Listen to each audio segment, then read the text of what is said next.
சங்கீதங்களின் புத்தகம் 147 சங்கீதம் 1 முதல் 5 வசனங்களை நாம் வாசிப்போம். சங்கீதம் 147 1 முதல் 5 வசனங்கள். கர்த்தரை துதியுங்கள், நம்முடைய தேவனை கீர்த்தனம் பண்ணுகிறது நல்லது, துதிக்கிற இன்பமும் ஏற்றதுமாய் இருக்கிறது. கர்த்தர் எருசலேமை கட்டுகிறார், புறத்துண்ட இஸ்ரவேலை கூட்டி சேர்க்கிறார், இருதயம் நொறுங்குண்டவர்களை குணமாக்குகிறார், அவர்களுடைய காயங்களை கட்டுகிறார். அவர் நட்சத்திரங்களின் லெக்கத்தை எண்ணி அவைகளுக்கெல்லாம் பெயரிட்டு அழைக்கிறார்.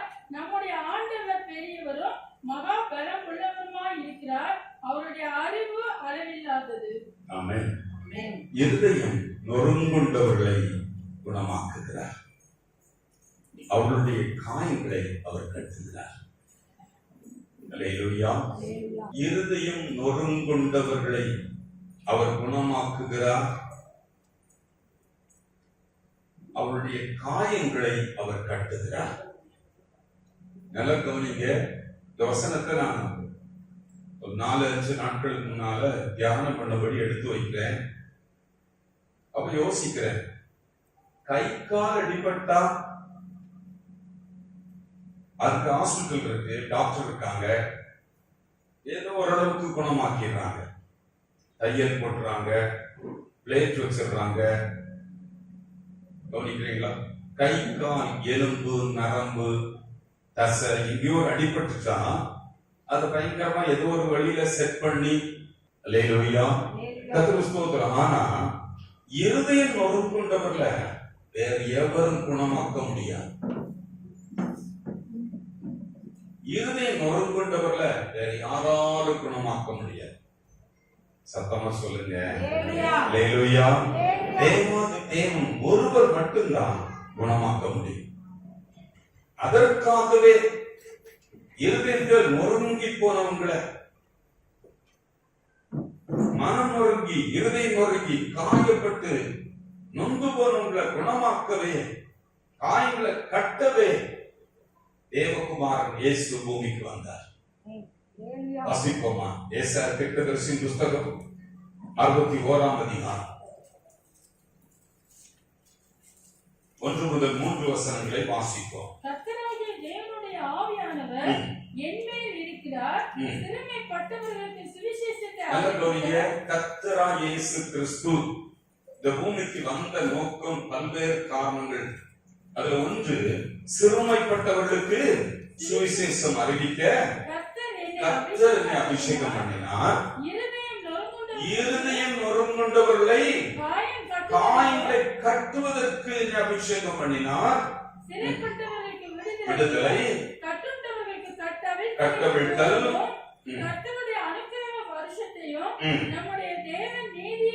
சரிக்கட்டு நாளையும் கூறவும், ஆறுதல் செய்யவும்,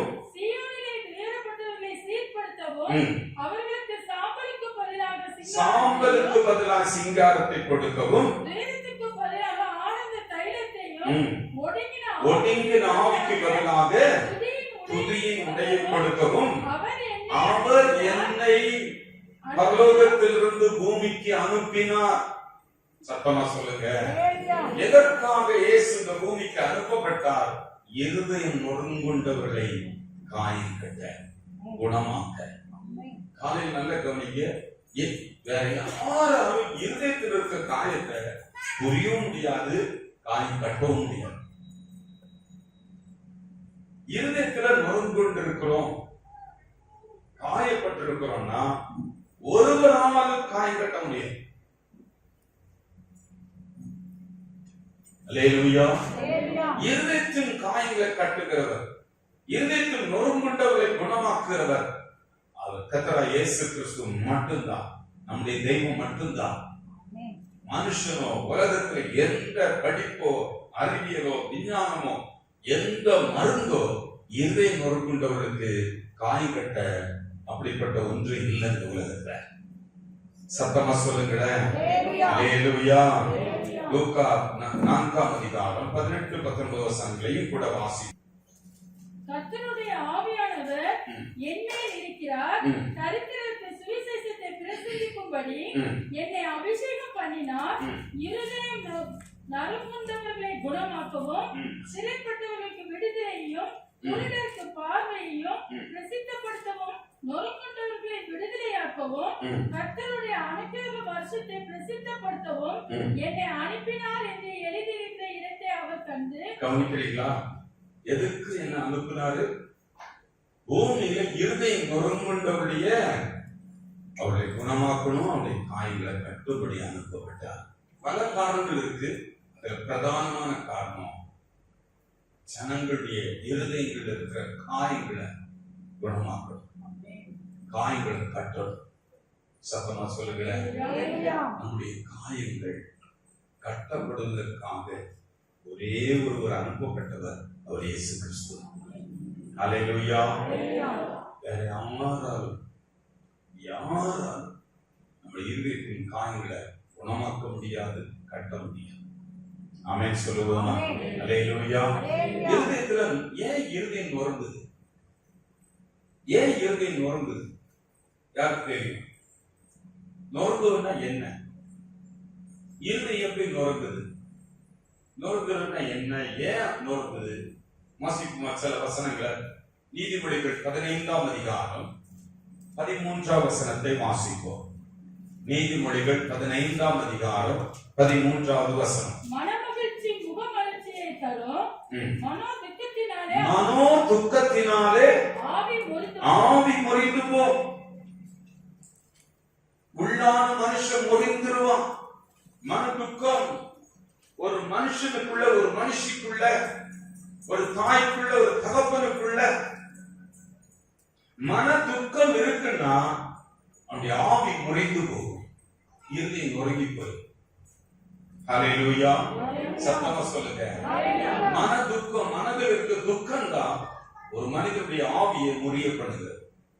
நீதிமொழிகள் 17ஆம் அதிகாரம் 22ஆம் வசனத்தை வாசிப்போம். மனமகிழ்ச்சி நல்ல ஔஷதம், முறிந்த ஆவி எலும்புகளை உடைக்கும். வளரப்பணம் காய்ச்சி ஒன்னமாக்கி. முறிந்த ஆவி யாருக்கு இருக்கிறதோ, உடைந்த உள்ளம் யாருக்கு இருக்கோ, மன துக்கம் யாருக்குள்ள இருக்கோ, அவங்களுடைய உள்ளம் உடையும், இருதயம் உடையும். இத புரிகிறதுக்கு ஒருத்தர் இருக்க மாட்டாங்க. இன்னொரு வசனத்தை கூட வாசிங்க. நீதிமொழி 18ஆம் அதிகாரம் 14ஆம் வசனம். மனுஷனுடைய ஆவி அவன் பலவீனத்தை தாங்கும், முறிந்த ஆவி யாரால தாங்க முடியும்?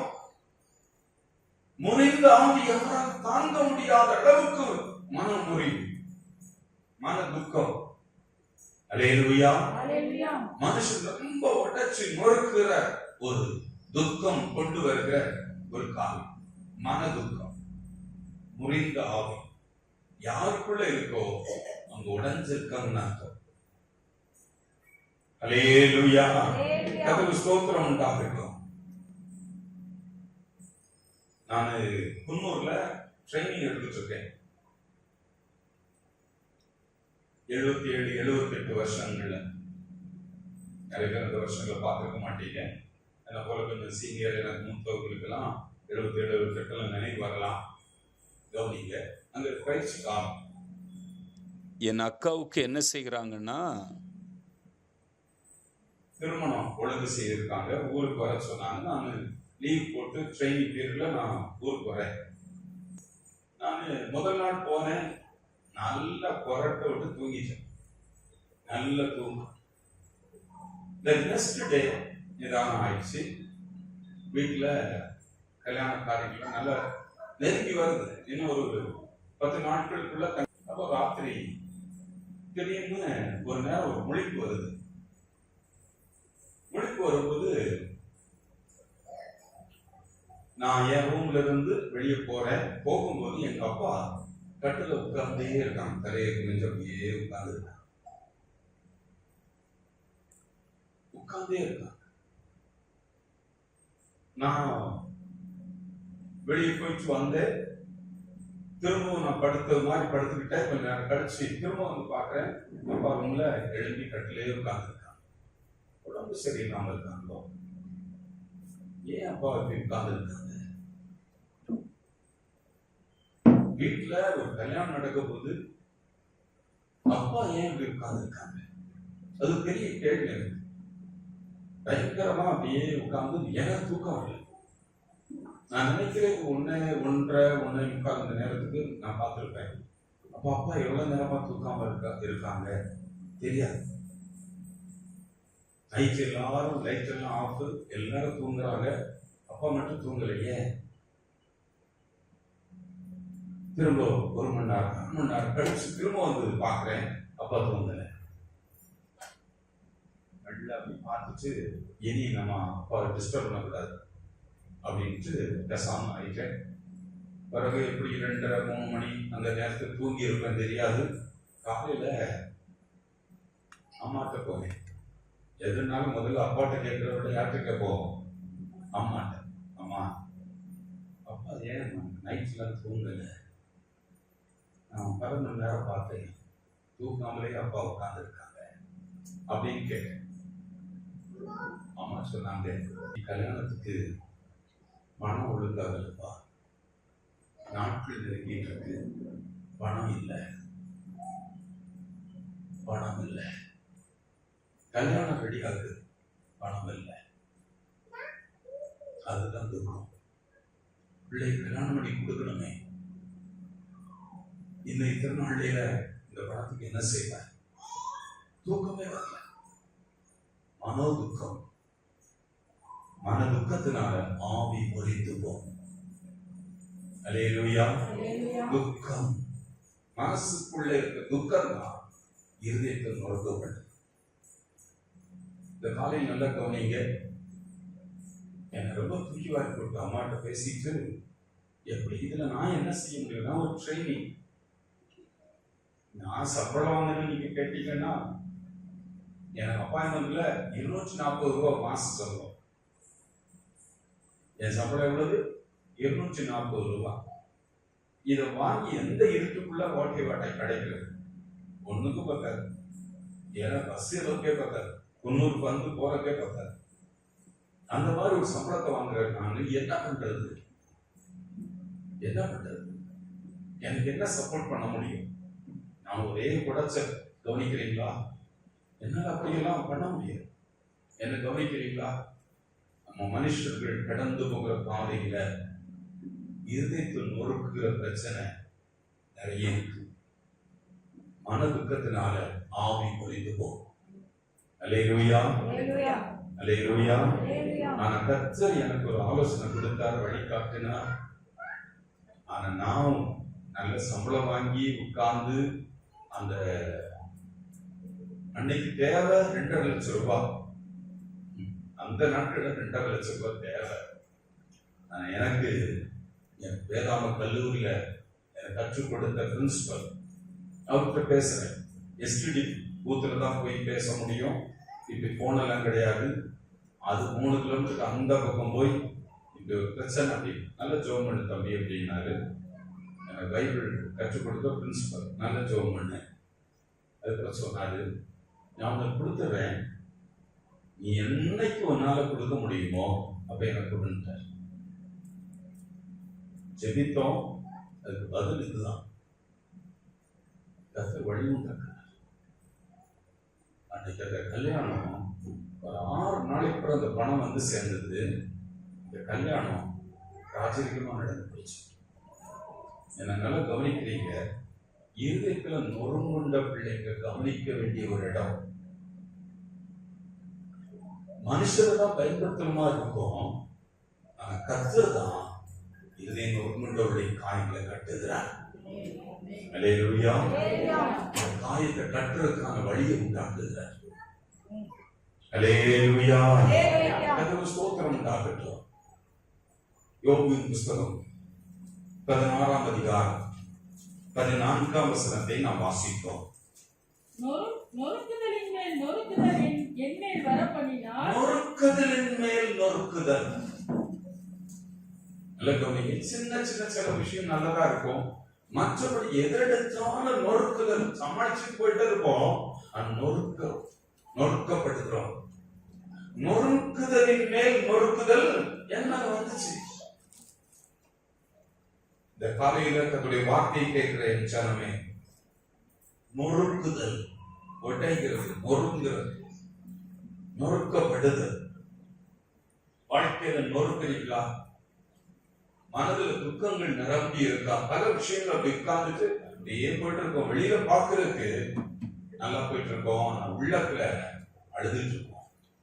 நிறைய பேருடைய உள்ள கண்ணீர் இருக்கு. நிறைய வீட்டு நிலைமைகள், சூழ்நிலைகள் பார்த்து உடம்புக்கு நிலைமை, கணவருக்கு நிலைமை, பொருளாதார நிலைமை, பிள்ளைகளுடைய வாழ்க்கை நிலைமை எல்லாம் நிறைய விஷயங்களை பார்த்துட்டு முறங்கி போய் இருக்கிறவங்க எத்தனையோ பேர் இருக்காங்க. அல்லேலூயா. இறுதியில் நொறுங்குண்டவருடைய காயங்களை கர்த்தர் மட்டும்தான் கட்ட முடியும். ஏன் நான் வேதம் சொல்லுது வாசிக்க, ஏன் அவரால் மட்டும்தான் கட்ட முடியும்னா, 1 சாமுவேல் 16ஆம் அதிகாரம் 7வது வசனத்தை வாசிப்போம். கர்த்தர் சாமுவேலை நோக்கி, இவனுடைய முகத்தையும் இவனுடைய சரீர பலத்தையும் பார்க்க வேண்டாம். நான் இவனை புறக்கணித்தேன். மனுஷன் பார்க்கிறபடி நான் பாரேன். மனுஷன் முகத்தை பார்ப்பான், மனுஷன் முகத்தை பார்ப்பான், கர்த்தரோ இருதயத்தை பார்ப்பார். ஒரு மனுஷனுடைய உடைந்த மன துக்கத்தினால் இருக்கிற மனதை, இருதயத்தை கர்த்தர் மட்டும்தான் பார்க்கிறது. வேற ஒருத்தரை பார்க்க முடியாது. உள்ள உடைந்து இருக்கிறத பார்க்கிற ஒரே ஒரு தகப்பன் அவர் மட்டும்தான். சொல்லுங்க அல்லேலூயா. நான் எப்படிப்பட்ட உள்ளத்துல இருக்கிறேன், உடைஞ்சு இருக்கிறேன், நொறுங்கி இருக்கிறேன், கதறுறேன், தூக்கம் இல்லாம இருக்கிறேன். பிள்ளைகளை குறித்த பாரம், எதிர்காலங்கள் குறித்த ஒரு பெரிய பாரம், உடல் நலத்தை குறித்து, பொருளாதாரத்தை குறித்து, பல விஷயங்கள் குறித்த ஒரு பாரம் என்னை அழுத்தி நொறுக்கி கொண்டு செய்தெடுக்கிறது. நொறுக்குதல் மேல நொறுக்குதல். ராத்திரி தூக்கம் வரமாட்டேங்குது. அதை பார்க்கிறது, இருதயத்தை பார்க்கிறது கர்த்தர் மட்டும்தான். அல்லேலூயா. மனுஷன் வெளியில பார்க்கலாம், வெளியில பார்த்தா கேட்கலாம், நல்லா இருக்கீங்களா, நல்ல வேதனையோட வருவாங்க, எப்படி இருக்கீங்க அப்படின்னு கேட்டோம். நல்லா இருக்கேன். முதல் வார்த்தை தமிழ் வார்த்தை, நல்லா இருக்கிறேன். அல்லேலூயா. நல்லா இருக்கிறேன், ஆனா நொறுங்கி போயிருக்கிறேன், மன துக்கத்தோடு வாழ்கிறேன். எவ்வளவு வேதனை உள்ள வசிச்சு வெளியில் நல்லா இருக்கேங்க சொல்லிட்டு நம்ம நடக்கிறோம். யோசித்து பாருங்க. ஆனா உள்ளத்தை பார்க்கிறவர், இருதயத்தை பார்க்கிறவர் கர்த்தர் மட்டும், அவர் மட்டும்தான் குணமாக்க முடியும். எல்லாம் ஞாபகம் வச்சிருக்கேன். எனக்கு இருக்கிற மன துக்கம், எனக்கு இருக்கிற வேதனை, உள்ளத்தில் இருக்கிற உடைந்து போயிருக்கிற வேதனைகள், பாரங்களை எனக்கு குணமாக்கக்கூடிய ஒரே ஒருவர் கர்த்தர் மட்டும்தான். அவர் மட்டும்தான் என்னை அபிஷேகம் பண்ணி அனுப்பி இருக்கிறார். கர்த்தர் மட்டும்தான். அந்த உலகத்தில் யாரும் என்னுடைய இருதய காயங்களை ஆற்ற முடியாது, இருதய காயங்களை கட்ட முடியாது, குணமாக்க முடியாது, ஒருவரால் கூடாது, புரியவே முடியாது. சத்தமா சொல்லுங்க அல்லேலூயா. கர்த்தருக்கு ஸ்தோத்திரம் உண்டாகட்டும். நல்ல கவனிங்க, வாசிப்போம். யோபுவின் புத்தகம் 1ஆம் அதிகாரத்தை வைத்துக் கொள்வோம். யோபு போல செல்வத்துல, ஐஸ்வர்யத்துல, அந்த நாட்கள்ல இப்படிப்பட்ட ஒரு பெரிய ஒரு பணக்கார, ஒரு பெரிய எஜமான், ஒரு பெரிய வசதி படைத்தவன், செல்வ சீமான், இது போல ஒருத்தரும் இல்ல, இருந்ததே கிடையாது. அல்லேலூயா. ஆனா இவ்வளவு வசதியா இருக்கான். எப்படி இந்த வசதி வந்திருக்கும் தெரியாது. எவ்வளவு கஷ்டப்பட்டு இருப்பான், எவ்வளவு பாடுபட்டு இருப்பான். ஒரு வீடு நல்லா வந்திருக்கு, நல்ல வசதியா வந்திருக்குன்னா அவங்க எப்படி வந்திருப்பாங்க என்பது ரொம்ப முக்கியம். ஹலோ, ஒரு வீடு நல்லா வந்திருக்கு என்பதனுடைய அடிப்படை எப்படி வந்தாங்க என்பது ரொம்ப முக்கியம். ரெண்டும் தான் இருக்கு. பிசாசின் காலில் சாஸ்தாங்கம் விழுந்துட்டாலும் ஐஸ்வர்யமும் உலகம் கிடைக்கும், நிறைய பேருக்கு இருக்கும். ஆனா யோபுக்கு வாழ்க்கையில அவனுடைய ஐஸ்வர்யம், அவனுடைய ஆஸ்தி, அவனுடைய செல்வம் அவனுடைய அந்தஸ்து இதெல்லாம் எப்படி உண்டாச்சுதான் யோபின் புஸ்தகம் 1ஆம் அதிகாரம். தேசத்திலே யோபு என்னும் பேர் கொண்ட ஒரு மனுஷன் இருந்தான். அந்த மனுஷன் உத்தமனும் அந்த மனுஷன் உத்தமனும். கவனிக்கிறீங்க? அப்ப எப்படி சம்பாதிக்கிறான், எப்படி அவன் லைஃப் மெயின்டைன் பண்றான்னு பாத்துக்கோங்க. அவன் எப்போதும் மத்தேயு 5:8 சொல்லுகிறபடி இருதயத்தில் சுத்தம் உள்ளவர்கள் பாக்கியவான்கள், அவர் தேவனை தரிசிக்கணும். வாழ்க்கையில செல்வம் வந்திருக்கு, ஐஸ்வர்யம் வந்திருக்கு, ஆனால் அவனுடைய உத்தமம், அவன் உத்தமனும் சன்மார்க்கனும் தேவனுக்கு பயந்து பொல்லாப்புக்கு விலகிறவனும். இவ்வளவு ஐஸ்வர்யம் வந்ததுக்கு அடிப்படை இருக்கு பாத்தீங்கன்னா, ஐஸ்வர்யம் வந்துச்சு என்பதில்ல வசதி. ஐஸ்வர்யம் எப்படி வந்துன்னா தேவனுக்கு பயந்து பொல்லாப்புக்கு விலகி இருக்கிறான். அல்லேலூயா. மோசமான காரியங்களை கை கொள்ளல. நான் இருதயத்தில் சுத்தமா இருக்கணும் என்பதை, பரிசுத்தமா இருக்க வேண்டும் என்பதை நிலைநாட்டி இருக்கிறான். கவனிக்கிறீங்களா? கிறிஸ்தவர்கள் நான் பரிசுத்தமா இருக்க வேண்டும் என்பதை நிலைநாட்டி தான் வாழணும். ஹல்லேலூயா. சத்தமா சொல்லுங்க. பரிசுத்தமா இருக்கணும். உத்தமம் வாழ்ந்துதான் உருவாகி இருக்கிறான். சன்மார்க்கங்கள் நல்ல தான தர்மங்கள் எல்லாம் செய்துதான் உருவாகி இருக்கிறான். நல்லா கொடுத்திருக்கான், நல்லா செய்திருக்கான். சன்மார்க்கம் மட்டுமல்ல, தேவனுக்கு பயந்து பொல்லாத காரியங்களுக்கு விலகுறான். அவனுடைய ஐஸ்வர்யம் எப்படி வந்தது, இவ்வளவு ஆசை எப்படி வந்தது, இவ்வளவு பெருக்கம் எப்படி வந்தது? தேவனுக்கு பயந்து நடந்திருக்கிறான். நான் இருதயத்தில் சுத்தமா இருக்கணும், பரிசுத்தமா இருந்தாதான் நான் தேவனுடைய பிள்ளையாக வாழ முடியும். இது ரொம்ப முக்கியம்.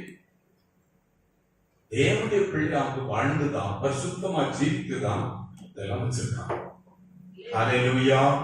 சத்தமா சொல்லுவோமா? கர்த்தருக்கு ஸ்தோத்திரம் உண்டாகட்டும். நல்ல கவனிங்க. தேவனே அவனை பற்றி சாட்சி கொடுக்கிறார். 1ஆம் அதிகாரம் 8ஆம் வசனத்தை படிப்போம். கர்த்தர் சாத்தானை நோக்கி, என் தாசனாகிய யோபின் மேல் கவனம் வைத்தாயோ? உத்தமனும் அவன் உத்தமன். தேவனே சாட்சி கொடுக்கிறார். அவன் உத்தமனும் சன்மார்க்கனும் தேவனுக்கு பயந்து பரிசுத்தமாய் வாழணும் சொல்லி தேவனுக்கு பயந்து பொல்லாத காரியங்களுக்கு விலகுறவன். படிக்கிற பிள்ளைங்க, வேலைக்கு போறவங்க, வீட்டை நடத்துறவங்க, சம்பாதிக்கிறவங்க,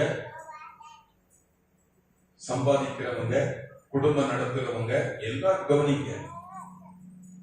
அவருடைய வாழ்க்கையில சுத்த இருதயம் இருக்கணும். என்னோட தேவனை நான் தரிசிக்கிற பிள்ளையா இருக்கணும். எப்போதும் நிலைநாட்டுதான். ஹல்லேலூயா. நான் பொல்லாத காரியம், இது தப்பு பண்ணக்கூடாது, இந்த மாதிரி நான் நடக்கக்கூடாது, இந்த மாதிரி நான் பண்ணக்கூடாது, இந்த மாதிரி சம்பாத்தியம் எனக்கு வேண்டாம், இந்த பொல்லாத காரியங்கள் எனக்கு வேண்டாம். ஹல்லேலூயா. சத்தமா சொல்லுவோமா? இப்படிப்பட்ட ஒருவனுக்கு ஒரு நாள் ஒரு வேலைக்காரன் ஓடி வரான்.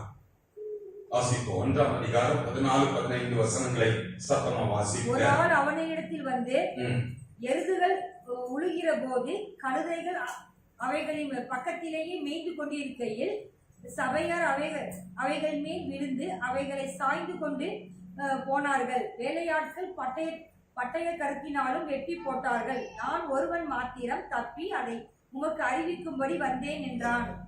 அல்லேலூயா. ஒரு நாள் ஒரே நாள்ல ஒரு பல சம்பவம் நடக்கு பாருங்க. உலகமா பொல்லாத காரியங்கள் செய்யல, இருதயத்தில் சுத்தமா இருக்கணும், பரிசுத்தமா வாழணும், இப்படி எல்லாம் நினைத்து நடந்த ஒரு மனுஷனுக்கு ஒரு நாள் நடக்கிற சம்பவங்களை பாருங்க. ஒரு நாள் யோபிடத்துல ஒரு ஆள் அவனிடத்துல வந்து, எருதுகள் உழுகிற போது கழுதைகள் அவைகள் பக்கத்துல மேய்ந்து கொண்டிருக்கையில சபேரியர் அவைகள் மேல் வந்து விழுந்து அவை சாய்த்து கொண்டு போனார்கள். வேலையாட்களை கட்டை கருக்கினால் வெட்டி போட்டார்கள். நான் ஒருவர் மாத்திரம் தப்பித்து வந்தேன். அல்லேலூயா. 16ஆம் வசனம் படிப்போம். இவன் இப்படி பேசிக்கொண்டு இருக்கையில் வேறு ஒருவன் வந்து, வானத்திலிருந்து தேவனுடைய அக்கினி விழுந்தது, ஆடுகளையும் வேலையாட்களையும் சுட்டெரித்து போட்டது, நான் ஒருவன் மாத்திரம் தப்பி அதை உமக்கு அறிவிக்கும்படி வந்தேன் என்றான். அல்லேலூயா. 17ஆம் வசனம் படிங்க. இவன் இப்படி பேசிக்கொண்டு இருக்கையில் வேறொருவன் வந்து கல்தேயர் 3 பவுச்சாய் வந்து ஒட்டகங்கள் மேல் விழுந்து அவைகளை ஓட்டிக்கொண்டு போனார்கள். வேலையாட்கள் பட்டய கருக்கினாலும் வெட்டி போட்டார்கள். நான் ஒருவன் மாத்திரம் தப்பி அதை உமக்கு அறிவிக்கும்படி வந்தேன் என்றான். அல்லேலூயா. எல்லா சொத்து சுகங்களும் ஒரே நாள்ல அவனுக்கு இருந்த அனைத்து சொத்துகளும் சுகங்களும் ஒரே நாள்ல காலி, க்ளோஸ்ட். இத்தனைக்கும் பெரிய வசதி படைத்த பெரியவனாக இருக்கிறான். அவனை போல அந்த நாட்கள்ல ஒரு வசதி படைத்தவனும் இல்ல. இவன் டாப்ல இருக்கான். 1ஆம் அதிகாரம் 18-19 வசனங்களை படிப்போம். இவன் இப்படி பேசிக்கொண்டு இருக்கையில் வேறொருவன் வந்து உம்முடைய குமாரரும் உம்முடைய குமாரத்திகளும் தங்கள் மூத்த சகோதரன் வீட்டிலே புசித்து திராட்சரசம் குடிக்கிற போது வனாந்திர வழியாக பெருங்காற்று வந்து அந்த வீட்டின் 4 மூலையிலும் அடிக்க அது பிள்ளைகள் விழுந்ததினால் அவர்கள் இறந்து போனார்கள். நான் ஒருவன் மாத்திரம் தப்பித்து வந்தேன். 10 பிள்ளைங்க, 10 பிள்ளைங்க ஒரே நாள். இவ்வளவு வசதியா இருக்கிறான், இவ்வளவு பரிசுத்தமா ஜீவிக்கிறான், எவ்வளவு கர்த்தருக்கு பிரியமாக பொல்லாத காரியங்கள் எல்லாம் விலகி வாழுகிறான். இவனுக்கு ஒரே நாள்ல அடி மேல அடி, நொறுக்குதல் மேல நொறுக்குதல், காயத்தின் மேல காயம். எப்படி இருக்கும் மனசு? சொத்து சுகம் ஒரே நாள் ஆகுது. 10 பிள்ளைங்களும் ஒரு நாளே எப்படி இருக்கும் நினைக்கிறீங்க? சொல்லுங்க. அல்லேலூயா. கர்த்தருக்கு ஸ்தோத்திரம் உண்டாகட்டும். உடனே அவன் என்ன செய்யறான் பாருங்க. 20ஆம் வசனம் 21ஆம் வசனம் எல்லாம் படிங்க. அப்போது யோபு எழுந்திருந்து தன் சால்வையை கிழித்து தன் தலையை சிரைத்து தரையில விழுந்து அணிந்து தலையை மட்டும் அடிச்சிட்டான். மேல போட்ட சால்வை கிழிச்சான், தரையில போய் விழுந்தான். நான் நிர்வாணியா வந்தேன், வரும்போது ஒண்ணுமே நான் கொண்டு வரல,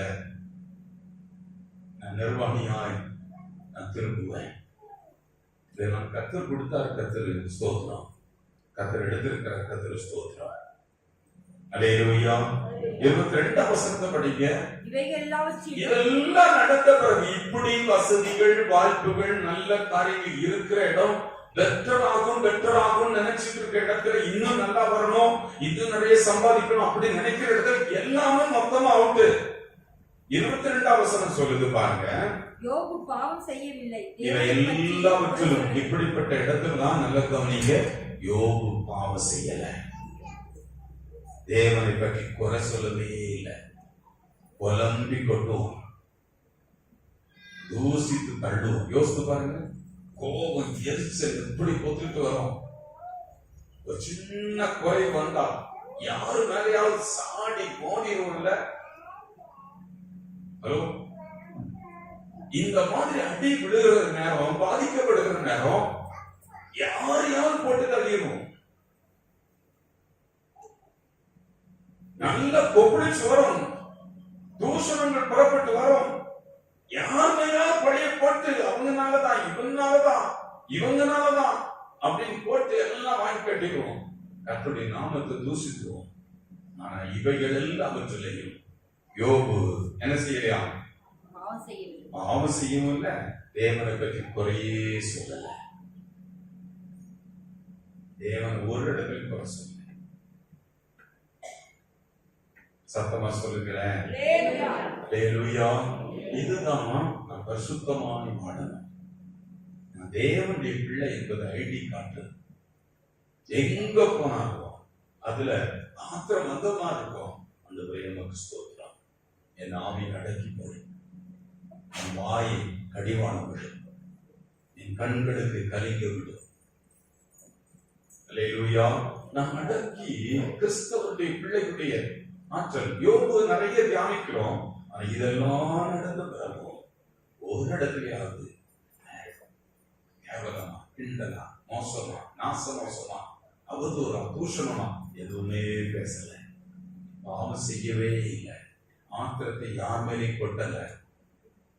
என் வீட்டுல இப்ப தப்பு நடக்கு, பிரச்சனை நடக்கு, காரியம் கெட்டு போகுது, எனக்கு வர வேண்டிய நன்மை வரமாட்டேங்குது, பெஸ்ட் ஆகும் நினைச்சிட்டு இருக்கா, நான் கீழே போயிட்டு இருக்கு, ஒண்ணும் இல்லாம ஆயிடுச்சு இப்படின்னு சொன்னா நம்ம என்ன செய்துருவோம்? நம்ம மனதுல இருதயத்தில் என்ன புறப்பட்டு வரும்? அடிச்சு நொறுக்கி யாரையாவது பழி போட்டு யாரு மேல கொட்டி தள்ளிடுவோம். ஆனா யோபு, தேவனை நான் பார்க்கணும், நான் தேவனை தரிசிக்கணும், இருதயத்தில் சுத்தமாக இருந்தாதான் தேவனை தரிசிக்க முடியும். அவதூறுகளும் நிந்தைகளும் தூஷணங்களும் எரிச்சலும் கோபமும் ஆத்திரமும் எனக்குள்ள வைத்துக் கொண்டால் தேவனை நான் பார்க்கவே முடியாது. அவன் வைத்துக் கொண்ட மிக முக்கியமான அளவுகோல், அவன் தேவனுக்கு பயந்து கொல்லாத காரியங்கள் செய்யாம விலகியிருக்கான்.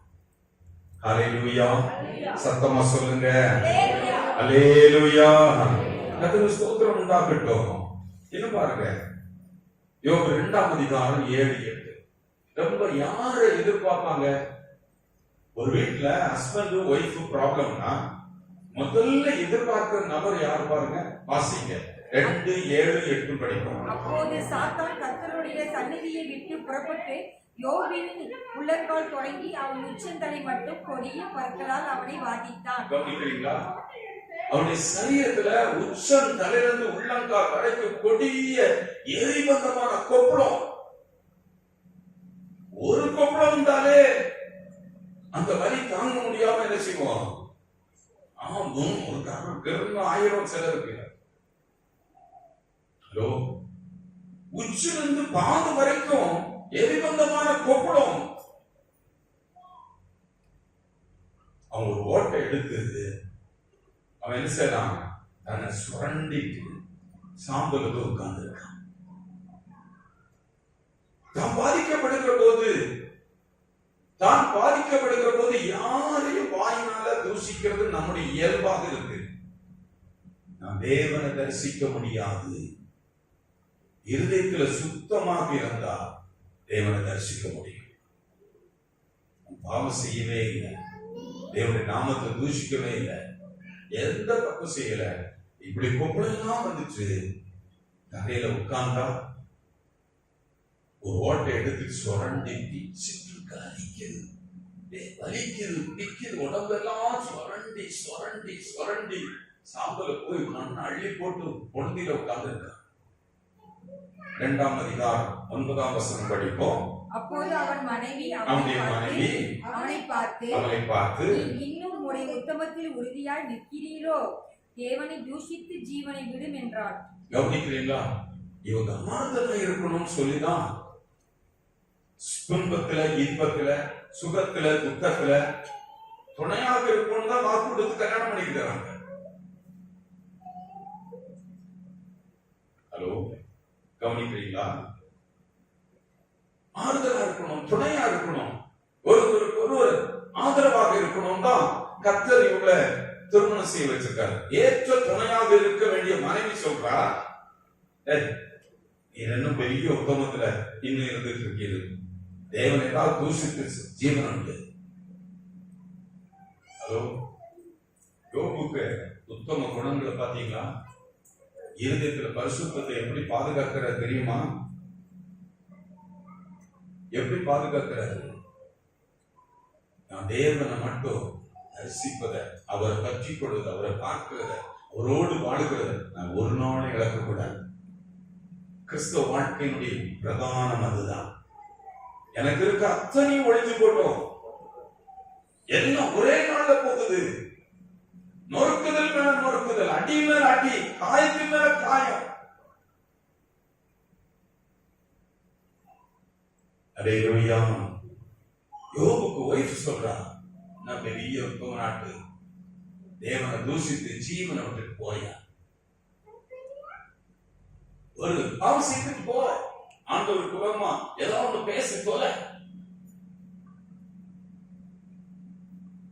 அல்லேலூயா, சத்தமா சொல்லுங்க. நம்ம கிறிஸ்தவ வாழ்க்கையின் அளவுகோலை எடுத்து பாருங்க. நம்மகிட்ட பேசுறவங்க எப்படி எல்லாம் தூஷிப்பாங்க பாருங்க. வாயிலிருந்து என்னெல்லாம் புறப்பட்டு வரும், வீட்டுல என்ன வரும், மக்களுக்கு நடுவில் என்ன புறப்பட்டு வரும்னு பாருங்க. ஆனா யோபு இந்த நிமித்தம் பாவம் எல்லாவற்றிலும் பாவம் செய்யவும் இல்லை, தேவனை குறை சொல்லவே இல்லை. கர்த்தருக்கு ஸ்தோத்திரம் உண்டாகட்டும். துன்ப பெருகிலே சோர்ந்திடாதே, அன்பர் அறியாமல் வந்திடாதே. துன்ப பெருகிலே சோர்ந்திடாதே, அன்பர் அறியாமல் வந்திடாதே. கண் விழி போட்டான் காத்திடுவேன் என்றனரே. கண் விழி போட்டான் காத்திடுவேன் என்றனரே. முச்செடி போல பற்றிடுமே, மோசம் அடையாய் நீ முற்றிலுமாய். முச்செடி போல பற்றிடுமே, மோசம் அடையாய் நீ முற்றிலுமாய்.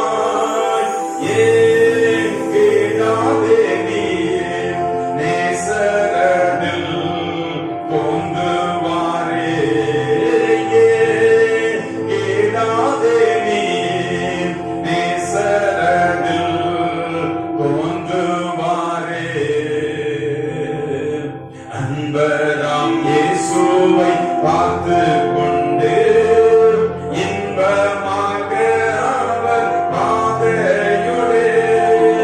அன்பராம் இயேசுவை பார்த்து கொண்டு இன்பமாக அவர் பாதையுடே. தாமே வழியும் சத்தியமும் ஜீவனுமே.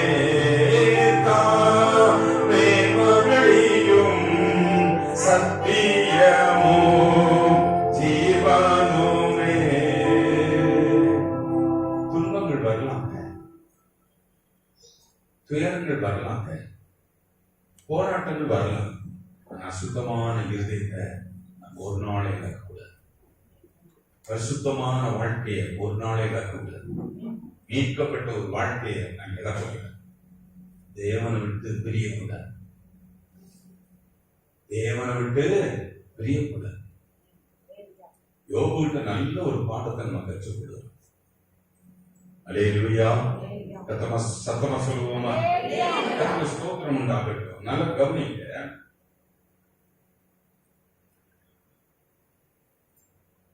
எங்க அம்மா ஒரு தடவை நொறுங்கி கதறா நான் பார்த்துருக்கேன். அப்பா நொறுங்கி உட்கார்ந்தது நான் உங்கள்கிட்ட சொல்லிட்டேன். எங்க அம்மா, நான் ஒரு 5ஆம் வகுப்பு படிக்கிற வயதுல 10 வயசு இருக்கும். எங்க ஸ்கூலும் சர்ச்சும் ஒண்ணுதான். ஸ்கூல்ல இது போல ஹால் இருக்கும். ஒரு எல் ஷேப்ல ஒரு ஸ்கூல், இப்படி நீளமா அப்படி ஒரு நீளமா. சர்ச்சு நடக்கும்போது சனிக்கிழமை என்ன செய்யணும், இந்த இதுல குறுக்க அடைப்புகள் வச்சு ஒரு கிளாஸா பிரிப்போம். இதுல பெஞ்சுகள் போட்டு இந்த கிளாஸ் நடக்கும், அந்த கிளாஸ் நடக்கும், அந்த கிளாஸ் நடக்கும், அப்படி திரும்பி அங்க நடக்கும். அந்த கிளாஸ்ல ஹெட்மாஸ்டர் அப்பாவுக்கு கம்மி தான், சித்தப்பா. கவனிக்கிறீங்களா? அப்பா சபையில அந்த அந்த ஊர்ல டீக்கனாருவாங்க, பிசி மெம்பர். இங்க ஸ்கூல்ல சித்தப்பா ஹெட்மாஸ்டர். இப்போ சர்ச்சு பொறுப்பை நடத்தணும். அது யார் பார்த்துக்குவாங்கன்னா அப்பாவுக்கு கையில பொறுப்பு. ஸ்கூல் பொறுப்பா சித்தப்பா நடத்தணும். எங்களுக்கு அதுல ரொம்ப கொண்டாடும். ஸ்கூல்லயும் விளையாடுவோம், சர்ச்சிலையும் விளையாடுவோம். டெஸ்க் தூக்கி போடுறது, பெஞ்சு தூக்கி போடுறது, ஒவ்வொரு நாளும் கொண்டு போய் அந்த பக்கம் அடைச்சிருவோம். இது சர்ச்சாக மாறும். அடுத்த திங்கட்கிழமை காலை வந்தவொடனே ஒழுங்குபடுத்தி எல்லாம் செட் பண்ணி கொடுத்து ஸ்கூல் 9 மணிக்கு ஆரம்பிக்கும். அங்க வேத பாட வகுப்புகள் பிறகு 10 மணிலிருந்து பாடம் நடக்கும். இந்த மாதிரி ஒழுங்குபடி கொடுக்கணும். அப்படி ஓட போன இடத்துல 5வது படிக்கிற நேரம் நாங்கள் நிறைய செய்திருக்கோம் வேலை. இந்த பகுதியில ஒரு பயங்கரமான ஒரு டெஸ்க்ல இப்படி இடிச்சு இந்த பக்கம் எங்க பட்டது என்ன நடந்ததுன்னு தெரியாது. பயங்கரமான காய், உள்காய். நான் அப்படியே குடிச்சிட்டு ரொம்ப நேரம் உட்கார்ந்துருந்தேன். என் கூட விளையாடுறவங்க நான் வலிக்குன்னு உட்கார்ந்ததை பார்த்து சுருண்டு உட்கார்ந்து இருக்கேன். எல்லாம் ஓடிட்டான், யாருக்கும் தெரியாது. ரொம்ப நேரம் உட்கார்ந்து மெல்ல எழும்பி வீட்டுக்கு வந்தேன். வீட்டுக்கும் சர்ச்சுக்கும் 1.5 கிலோமீட்டர் இருக்கும். வந்தேன், படுக்க நல்லா கவனிக்கிறீங்களா? ஒரு 13 நாட்கள் எங்க தாத்தா வந்து ஒரு நாட்டு வைத்தியம். இதுல நொறுங்குற விஷயத்த சொல்றேன். நாட்டு வைத்தியம். தாத்தாவுக்கு 4 விதமான தொழில் இருக்கு. அதுல ஒன்று நாட்டு வைத்தியம். இவருக்கு மருந்துல, இவருக்கு மெடிசன்ல குணமாகும் வச்சு 13 நாள் வச்சுட்டாரு. கடைசியில பார்த்தா உள்ள செலவு வச்சு மூச்சு வாங்க ஆரம்பிச்சுட்டு போயிடும்னு சொல்லக்கூடிய முடிவுக்கு வந்துட்டாரு. பல்ச பிடிச்சு பார்த்து உனக்கு கிடைக்காதுன்னுட்டாரு அம்மா அப்பாவுக்கு. இந்த பிள்ளை கிடைக்காதுன்னு சொன்ன பிள்ளை டாக்டர்கிட்ட தூக்கிட்டு போய் எங்க ஊர்ல இருந்து, கிராமத்துல இருந்து நாகர்கோயிலுக்கு போனோம். ஒரு பெரிய ஆஸ்பத்திரியில வந்து அட்மிட் பண்ணோம். அங்க போறதுக்கு பண வசதியும் எங்க வீட்டுல அப்படி இல்லை. ஆஸ்பத்திரியில கொண்டு போறதுக்கு ரொம்ப தூரம். வண்டி பிடிச்சு போறதுக்கு இன்னைக்கெல்லாம் ஆம்புலன்ஸ் அது இதுன்னு இருக்கு, அன்னைக்கு இல்லை ஒன்றும். ஆனா கொண்டு போய் சேர்த்தாங்க. டாக்டர் பார்த்துட்டு பிடிச்சிட்டு கிடைச்சாதான். ஆனா கடைசியா நாங்கள் ட்ரை பண்றோம். இன்னைக்குள்ள மெடிசின் வசதிகள், அன்னைக்கு மருத்துவமனைகள் சரியா இல்லாத நாட்கள். 1970 அந்த பகுதியில நான் சொல்றேன். கவனிக்கிறீங்களா? ஆஸ்பத்திரியில இப்போ வச்சிருக்காங்க. டாக்டர்கிட்ட இருந்து பதில் வரணும்னு சொல்லி அம்மா வந்து நொறுங்கிட்டாங்க. இதுதான் நொறுக்குதல். எனக்கு மகன் வேணும். எனக்கு ரொம்ப பாசமா இருக்கிறது அம்மா தான் முதல்ல. அப்பா ஆண்களுக்கு ஒரு தத்துவமா இருக்க ரொம்ப பிரியமாக அப்பா இருக்காங்க. ஆனா ஒண்ணு, அம்மா அவருடைய பாசம். கதறி அழுகிறத படுக்கையில் இருக்கு படுத்துட்டேன். எனக்கு அசைய முடியாது, ஒன்றும் செய்ய முடியாது. நான் போகிற லாஸ்ட் எண்ட்ல இருக்கிறேன். எங்க அம்மா கதறாங்க. என் பிள்ளையை நான் சாவு கொடுக்கூடாது.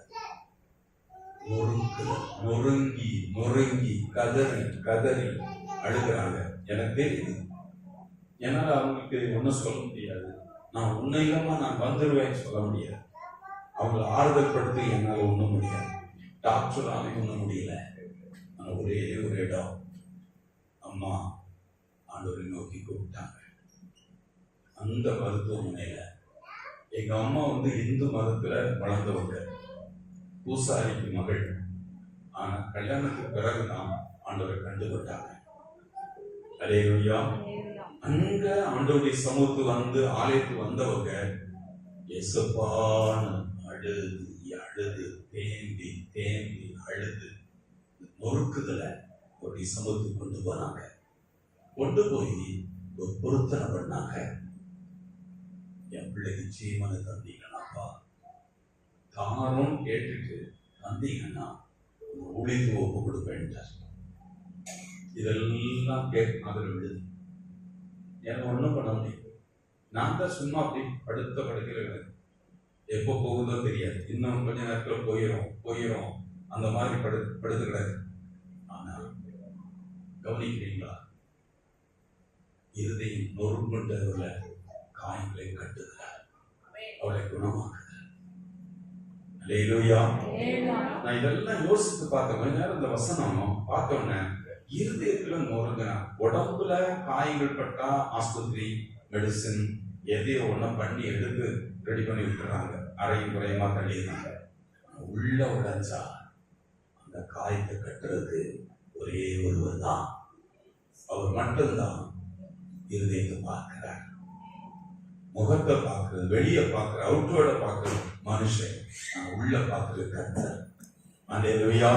அந்த மருத்துவமனையிலிருந்து கூப்பிட்டு முடியாது, என்னால் கையும் காலம் ஒன்னும் அசையல.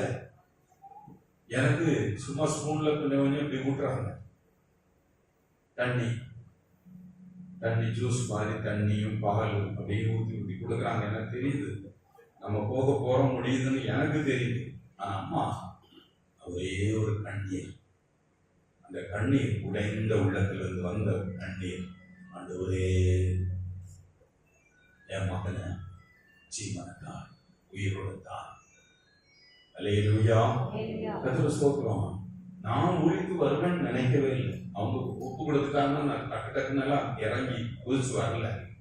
நாட்கள் வந்து பிறகுதான் தெரியுது அவர் என்ன எப்படி கொண்டு வந்து நிறுத்தி இருக்கிறார். அல்லேலூயா. நான் அன்னைக்கு 10 வயசுல முடிய வேண்டுவேன். இன்னைக்கு 55 ஆண்டுகள் இன்னும் உயிரோடு இருக்கிறேன். அல்லேலூயா. அதனால துன்பத்துல உடைந்து நொறுக்கப்பட்ட இடங்கள்ல தூஷிக்காதீங்க, கர்த்தரிடத்தில் நெருங்குங்க. அவர்தான் உங்களுக்கு பரிகாரி. சத்தமா சொல்லுவோமா? அவர்தான் உங்களுக்கு பரிகாரி. இன்னைக்கு பிரச்சனையோட நொறுங்கி வந்திருக்கீங்களா? வீட்டு நிலைமையில நிறைய நொறுங்கி இருக்கும். வெளியில நம்ம சிரிச்சு தான் பேசுவோம். நல்லா இருக்கீங்களா? காயத்தோட பிரச்சனையோட வந்திருப்பாங்க. ஒரு சகோதரி என்ன கூப்பிடுவாங்க. என்ன கூப்பிடுவாங்கன்னா, ஐயா மணிக்கணக்க என்ன வீட்டுல இருந்து வெளியே தட்டிட்டான், என் தலையெல்லாம் காயம் அடிச்சு என்ன பண்றானே தெரியல. நான் நினைக்கும் போது வெளியே காட்டுறது இல்லை, உட்கார்ந்து நினைச்சேன்னா அழுது நிறைய நாள் அழுதுருக்கேன். என்னப்பா இப்படி ஒரு முரடை, மனைவி ஒரு பொருட்டாவே நினைக்காம நொறுக்கிறானே. சத்தமா சொல்லுங்க. அல்லேலூயா. அழுதுருக்கு. வெளியே சொல்லும்போது சிங்கம் போல நின்றுதான், ஆனா உண்மையாவே அழுது ஜெபம் பண்ணியிருக்கிறேன். மாற்றுங்கப்பா, மாற்றுங்க. வெறி, குடி, மோசமான பழக்கம் உள்ள உட்கார்ந்து வெறி தலை மேல நின்றுட்டு இருக்கு. யாரு என்ன பண்றோன்னே தெரிய மாட்டேங்குது. யாரு என்ன பண்றோன்னே தெரியல. என் வீடு, என் பிள்ளை, என் மனைவி, என் வீட்டை நான் இப்படி பண்றேன்னு தெரியல. வெறித்தனம், ஒரு மாதிரி வெறித்தனம், நாசம் பண்ணு வீடுகளை. அப்படிப்பட்டவங்க நொறுங்கினவங்க வீடுகள்ல பல விஷயத்துல கடன்ல நொறுங்கி இருக்கீங்களா? வியாதி படுக்கைகள்னால நொறுங்கி இருக்கீங்களா? எத்தனை நொறுக்கின பிரச்சனைகள் நான் உங்களுக்கு சொல்ல முடியும். ஒரு நாளும் இருதயத்துல மட்டும் பரிசுத்தம் குறையாம பார்த்துக்கோங்க. தேவனுக்கு பயப்படுங்க. எவ்வளவு நடக்கட்டும், என்ன வந்தாலும் சரி, தூஷத்துல பேசாதீங்க, கெட்ட வார்த்தைகளை பேசாதீங்க, கடவுளுக்கு விரோதமான காரியங்களை செய்யாதீங்க. பொல்லாப்புக்கு விலகுற தேவ பிள்ளைகளா இருக்க. அல்லேலூயா. ஒரு நாள் எவ்வளவு நொறுக்கப்பட்டிருந்தாலும், எவ்வளவு நொறுக்கினாலும் தேவன் தோன்றுவார். ஒரு நாள் வருவார். கர்த்தருடைய பிரசன்னத்தை இழந்து போற வாழ்க்கை மட்டும் ஒரு நாள் செய்யாதீங்க. அல்லேலூயா. யார் மேலே படிப்படாதீங்க. ஒரே ஒரு கூப்பிடுதல், அப்பா இருதயம் நொறுங்கொண்டவர்களை குணமாக்க உம்மால் மட்டும்தான் முடியும். எங்களுடைய காயங்களை நீங்க மட்டும்தான் கட்ட முடியும். வேற யாரும் பண்ண முடியாது ஆண்டவரே. அதனால அவங்களுக்கு மேல இவங்க மேல போட்டு அவங்கள போட்டு அடிச்சதுனால எனக்கு நான் ஒரு நிம்மதி அடைத்துறேன். ஆனா காயம் கட்டப்படாது. இருதயம் நொறுங்குதல் குணமாகாது. இருதயம் நொறுங்குதல் குணமாகணும்னா ஒரே ஒரு ஆளுதான் இருதயத்தை நோக்கி பார்க்கிறவர். அல்லேலூயா. அவர் உள்ளத்தை, மனசுடைய முகத்தை பார்க்கிறான். அவர் இருதயத்தை பார்க்கிறார். என் பிள்ளை நொறுங்கி போயிருக்கிறான். என்ன காரணத்தினாலும் நொறுங்கி இருக்கலாம். உங்க உள்ளத்தை பார்க்கிற அப்பான்னு கூப்பிடுங்க. கரத்திலிருந்து செய்யுங்கள். அல்லேலூயா. சத்தமா சொல்லுங்க. பதில் வரும், கண்டிப்பா வரும். எந்த ரூட்ல என்ன பிரச்சனை இருந்தாலும் சரி, அதுக்கு ஒரு பதில் வருகிற ஒரே ஒரு இடம் கர்த்தரிடத்தில் வரும். அவர் நமது பரிசுத்த பருவத்தில் ஒரு தாசை அனுப்பி சீயோனில் உம்மை ஆதரிப்பார். ஆமென் சொல்லுவோமா? பரிசுத்த பர்வத்திலிருந்து ஒத்தாசை அனுப்புகிறார். சீயோனுக்கு உன்னை ஆதரிப்பார். அப்படிப்பட்ட ஒரு ஆண்டவர் தான் நம்முடைய தெய்வம். என் உள்ளத்தை பார்க்கிறார். மனுஷனுக்கு நீங்க யாரு குறை சொல்லியும் நீங்க பதில் கிடைக்காது. ஆண்டவரை தூஷித்தும் உங்களுக்கு பதில் கிடைக்காது. மனுஷனை எதிர்ப்பு பதில் கிடைக்காது. அவனுக்கு ரொம்ப விளங்கிக் கொள்ள முடியாது. உங்க கூட இருக்கவங்களுக்கு உங்க நிலைமையை விளங்கிக் கொள்ள முடியாது. ஒரு ஊழியக்காரனாகி எனக்கே விளங்கிக் கொள்ள முடியாது. மனுஷன் ஒரு அளவுக்கு பார்ப்பான், ஒரு மேல அப்படி பார்க்குவான். அவர் மட்டும்தான் உள்ளத்தை பார்க்கிறார். அவர் மட்டும்தான் இருதயத்தை நொறுங்குண்டவர்களை காயங்களை கட்டும்படி அனுப்பப்பட்டவர். ஆமென் சொல்லுவோமா? அல்லேலூயா.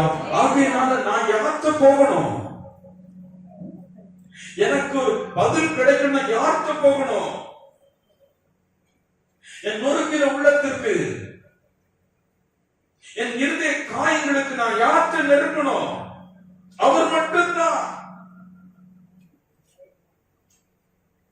அவர் மட்டும்தான். வாசிப்போம். லூக்கா எழுதின சுவிசேஷம் 22ஆம் அதிகாரம் 43, 44 வசனங்களை வாசிப்போம். அப்பொழுது வானத்திலிருந்து ஒரு தூதன் தோன்றி அவரை பலப்படுத்தினான். அவர் மிகவும் வியாகுலப்பட்டு அதிக ஊக்கத்தோட ஜெபம் பண்ணினார். அவருடைய வேர்வை இரத்தத்தின் பெருந்துளிகளாய் தரையிலே விழுந்தது. கர்த்தருக்கு ஸ்தோத்திரம் உண்டாகட்டும். கவனிங்க, நல்ல கவனிக்கிறீங்களா? 43ஆம் வசனத்துல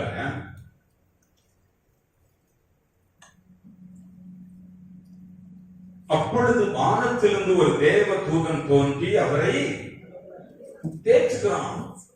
அவர் தேற்றுகிறான். இயேசு ஜெபம் பண்ண போறார். கெத்செமனேயோட ஒலிவே மலை என்று சொல்கிற ஒரு மலைக்கு போய் கெத்செமனே என்று சொல்லக்கூடிய தோட்டத்துல ஜெபம் பண்ண போறார். அவர் ஜெபம் பண்ண போகிற இவர் தனியா போறாரு. தூரத்துல துரோகியான யூதாஸ் என்ன செய்யறான்? எப்படிதான் இவரை காட்டி கொடுக்கலான்னு காத்துட்டு இருக்கான். மறுபக்கம் தம்மை கூட்டிட்டு போன 3 சீசர்கள் கொரட்டை விட்டு தூங்குறாங்க. இன்னும் கொஞ்சம் பேர் எங்க இருக்கான்னு தெரியாது. இவர் கூட இருக்க வேண்டிய சீசர்கள்ல 3 பேர் கொரட்டை விட்டு தூங்குறான். ஒரு கூட்டத்தை காணவே இல்லை. யூதாஸ் தாடி தூரத்துல நின்று எப்போடா இவரை காட்டி கொடுக்கலாம் காத்துட்டு இருக்கான். இந்த நிலைமையில தான் அவர் ஜெபம் பண்றாரு. இயேசு மட்டும் தனியா நின்று கதறாரு. கதறி கதறி பிதாவே என்று கூப்பிடுறார். இந்த பாத்திரம் என்ன விட்டு நீங்க கூடுமானால் நீங்கட்டோப்பா நொறுங்குறார். இயேசு நொறுங்கி சிரிக்கிறார், கதறார். இந்த பாத்திரம் என்ன விட்டு நீங்க கூடுமானால் நீங்கட்டோப்பா கதறார். கவனிக்கிறீங்களா? ஆனாலும் என் சித்தம் அல்ல, இந்த சித்தத்தின்படி நடக்கட்டும் சொல்லி ஒப்பு கொடுக்கிறார். இந்த உலகத்துல இருக்க நல்ல கவனிங்க, எல்லாருடைய நொறுக்குதலையும் அவர் வாங்குறார். அவர் தன்மையில எடுத்துக் கொள்கிறார். நொறுக்குதலை ஏன் உங்களுக்கு அவர் நொறுக்குதலை கண்டு உங்களுக்கு உதவி செய்ய முடியும், நொறுக்குதலை குணமாக்க முடியும், காயங்களை இருதயத்துல இருக்க காயங்களை எப்படி கட்ட முடியும்னா அவர் உங்களுடைய நொறுக்குதலை தன்மையில ஏற்றுக்கொண்டார். ஏசாயா தீர்க்கதரிசியின் புஸ்தகம் 53ஆம் அதிகாரம் 10வது வசனம். ஏசாயா 53:10. அவரை நொறுக்க சித்தமாகி கர்த்தரோ அவரை நொறுக்க சித்தமாகி அவரை பாடுகளுக்கு உட்படுத்தினார். எதுக்கு நான் நல்ல கவனிங்க, அவருக்கு அப்படிப்பட்ட தேவையில்லை. ஆனா இந்த உலகத்திற்கு காயம் கட்டும்படி புறப்பட்டு வந்தவர், இருதயத்தின் காயங்களை கட்டும்படி அபிஷேகம் பண்ணப்பட்டவர். அவர் நம்ம எல்லாருக்காகவும் நொறுக்குதலை அவர் உட்படுத்துகிறார். அப்படிப்பட்ட ஒருவர் தான் உங்கள் காயங்களை புரிய முடியும். உங்க இருதயத்தில் நொறுங்கி இருக்கிற வேதனைகளை புரிய முடியும். உங்களுடைய பலவீனங்களை புரிய முடியும்.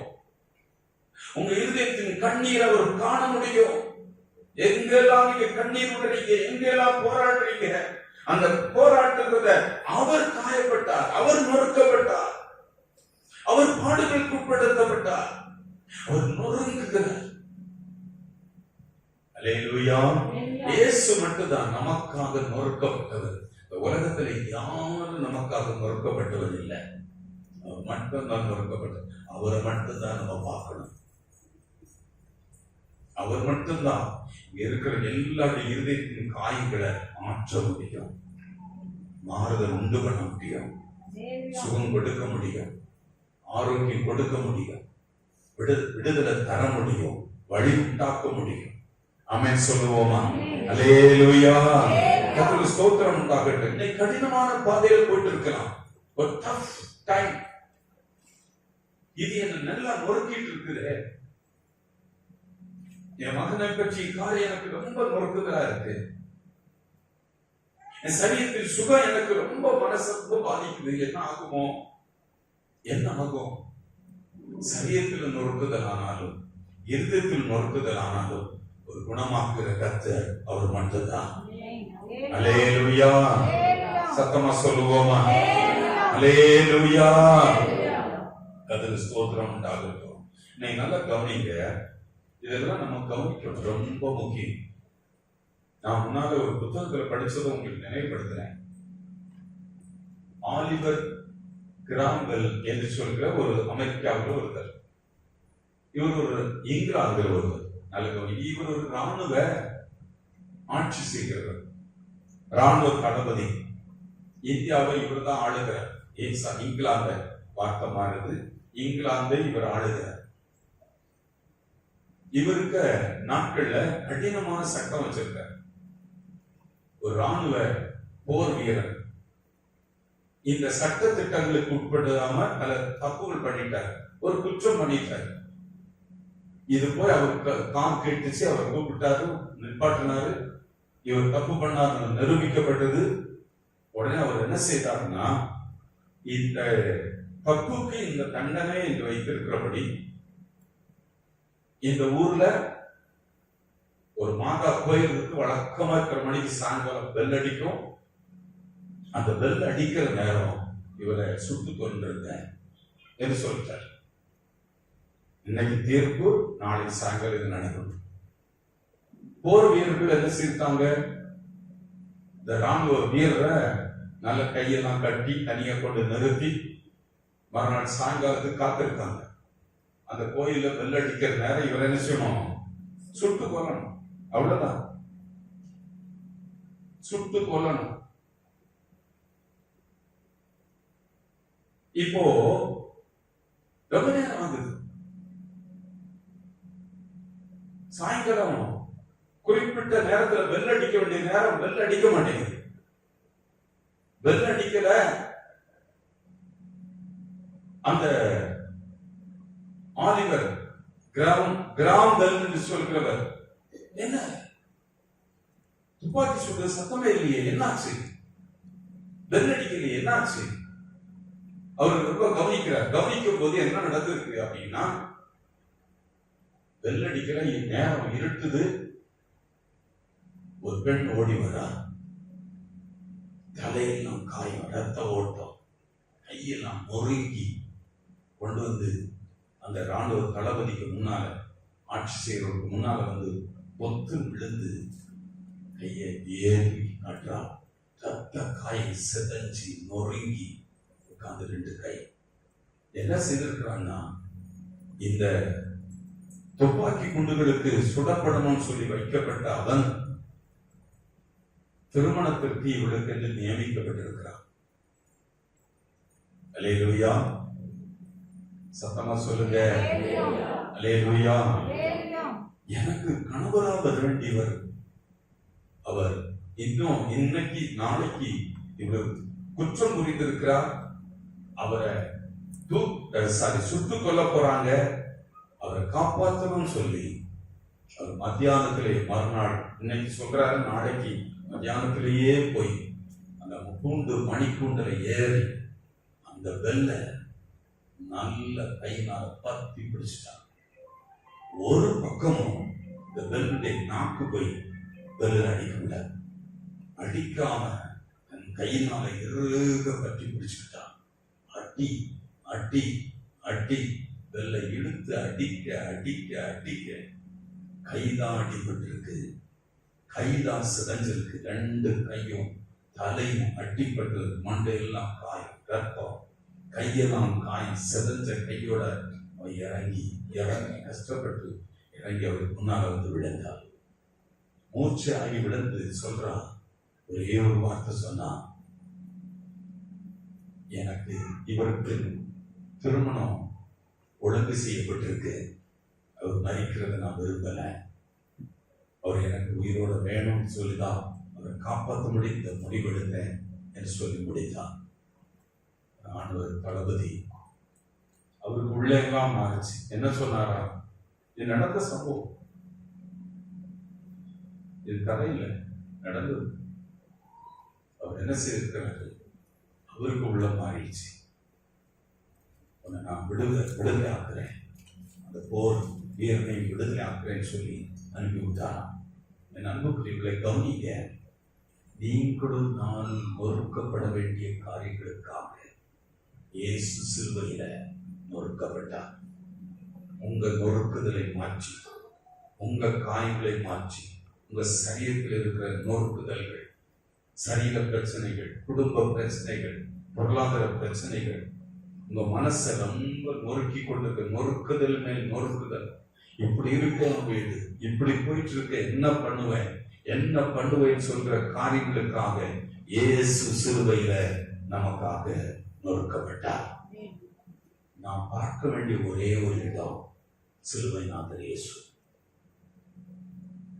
என் வாழ்க்கை கட்டப்படணும், இந்த நொறுக்குதல் மாறப்படணும்னா வேற யாராலும் ஒண்ணும் பண்ண முடியாது.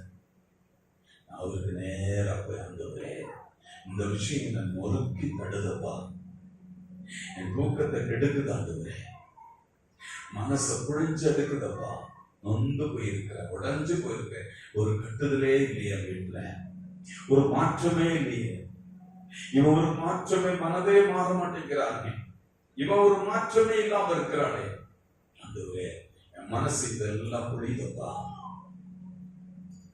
நீங்கதான் இறுதி நொறுங்குண்டவர்ல குணமாக்குகிறவர். ஆண்டவரே என் இருதயத்தின் காயங்களை நீங்க மட்டும்தான் கட்டுகிறவர், என் விண்ணப்பத்துக்கு பதில் நீங்க தான் கொடுக்க முடியும். இன்னைக்கு ஆண்டவரே ஜெபம் பண்ண வந்தே இல்ல, என் பிரச்சனைக்கு உமால முடிவு தர முடியும். சத்தமா சொல்லுங்க, என் பிரச்சனைக்கு உமால முடிவு தர. ஜெபம் பண்ண வந்தே இல்ல, உமால எனக்கு இந்த காயங்களை கட்ட முடியும், இதுல ஒரு மாற்றத்தை உமால் தர முடியும். அவன் சொல்லுவோமா? எவ்வளவு பெரிய பிரச்சனை ஆனாலும் உலகம் முழுவதும் இருக்கிற ஜனங்களுடைய காயங்களை அவர் கட்டும்படி அவர் நொறுக்கப்பட்டார். உங்களுடைய என்னுடைய நொறுக்குதலை மாற்றி தரும்படி அவர் நொறுக்கப்பட்டார். ஹல்லேலூயா! எத்தனை பேர் இன்னைக்கு விசுவாசிக்கிறீங்க? இந்த நாள்ல நல்ல கவனிங்க. நான் அடிக்கடி ஆறுதல் அடைகிற, தேர்தல் அடைகிற பாடல்கள், வசனங்கள் அந்த ஆண்டவர் மட்டும்தான். அவர் தான் என்ன தேய்ச்சல்னா இன்னைக்கு உங்க முன்னால் நான் நின்றுக்கவே முடியாது. இன்னைக்கு சொல்றேன், ஒரே ஒரு பதிலுக்காக தான் நீங்க எதிர்பார்க்கணும். உங்களை கடைசி வரைக்கும் முற்றுமுடிய காக்க வல்லவர். அல்லேலூயா! குடும்பம் சமீபத்துல பாத்தீங்கன்னா ஒரு குடும்பத்துல கல்யாணம் பண்ணி வச்சிருக்காங்க, பையனும் பிள்ளையும் பிரிச்சு வந்துட்டாங்க, அப்பா அம்மா நொறுங்கி போயிருக்காங்க. எவ்வளவு நொறுங்கிறாங்க தெரியுமா? ஏதோ ஒரு காரணம். உங்களுக்கு இருக்கிற எல்லா காரணத்துக்கும் நாம் பதில் கொடுக்க முடியாது. ஆனா இருதயத்தை பார்க்கிற ஒரே ஒரு தெய்வம் அவர் மட்டும்தான். அதற்கென்றே அபிஷேகம் பண்ணப்பட்டவர் அவர் மட்டும்தான். அதற்கென்று பூமிக்கு இறங்கி வந்து மனித அவதாரம் எடுத்தவர் அவர் மட்டும்தான். அவர் மட்டும்தான் நொறுக்கப்பட்டவரும், அவர் மட்டும்தான் இருதயத்தின் காயங்களை கட்டுகிறவர், அவர் மட்டும்தான் இருதயம் நொறுங்குண்டவர்களை குணமாக்குகிறவர், நமக்கு பதில் கொடுக்கக்கூடியவர். ஆமென் சொல்லுவோமா? அல்லேலூயா! நீங்க எங்கேயோ எதிரையோ யார் மேலேயோ இல்ல, தெளிவா இருக்க. இவர் மட்டும்தான் என் நிலைமை மாற்ற முடியும், எனக்கு பதில் கொடுக்க முடியும், என் வீட்டுல பதில் வரும். ஆமென் சொல்லுவோமா? அல்லேலூயா. சத்தமா சொல்லுவோமா? எழுந்திருப்போமா? நாம் ஜெபிக்க போகிறோம்.